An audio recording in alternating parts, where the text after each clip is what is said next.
మన బోర్ల పంట నరేష్ గారు ఇక్కడ నిలబడడం జరిగింది కాంగ్రెస్ పార్టీ అభ్యర్థిగా. 2వ నెంబర్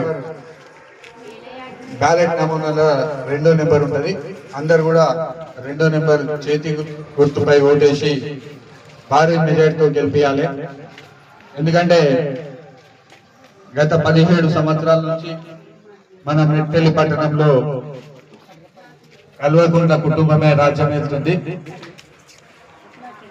ఇక్కడ చూసిన అభివృద్ధి అనేది కనబడడం లేదు. కాబట్టి ప్రతి ఒక్కరూ చేతి గుర్తుపై ఓటేసి మన బోన్ల పద్మ నరేష్ గారిని గెలిపించాలని, అదేవిధంగా మన నియోజకవర్గ అభివృద్ధి కోసం మొన్ననే మెట్పల్లి పట్టణానికి 18 కోట్ల 70 లక్షల రూపాయలు మంత్రి అడ్లూరు లక్ష్మణ్ కుమార్ గారి ద్వారా ఫౌండేషన్ స్టోన్ వేసుకోవడం జరిగింది. కాబట్టి మీరందరూ కూడా చేతి గుర్తుపై ఓటేసి గెలిపించండి. మన మీ మధ్య గురుద్వార్ కూడా మన 2 లక్షలు ఇచ్చినాం. అదేవిధంగా స్లాబ్ అవసరం ఉందన్నారు.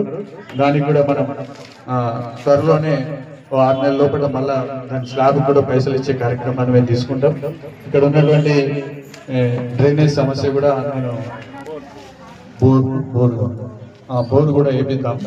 అదేవిధంగా డ్రైనేజ్ సమస్యలు, ఇక్కడ ఉన్నటువంటి లోకల్ సమస్యలన్నీ కూడా పరిష్కరించే విధంగా మన పద్మ గారు ప్రయత్నం చేస్తారు. కాబట్టి మీరందరూ కూడా చేతి గుర్తుపై ఓటేసి గెలిపించాలి. కాంగ్రెస్ అభ్యర్థికి మన చేతి గుర్తుకే పద్మకే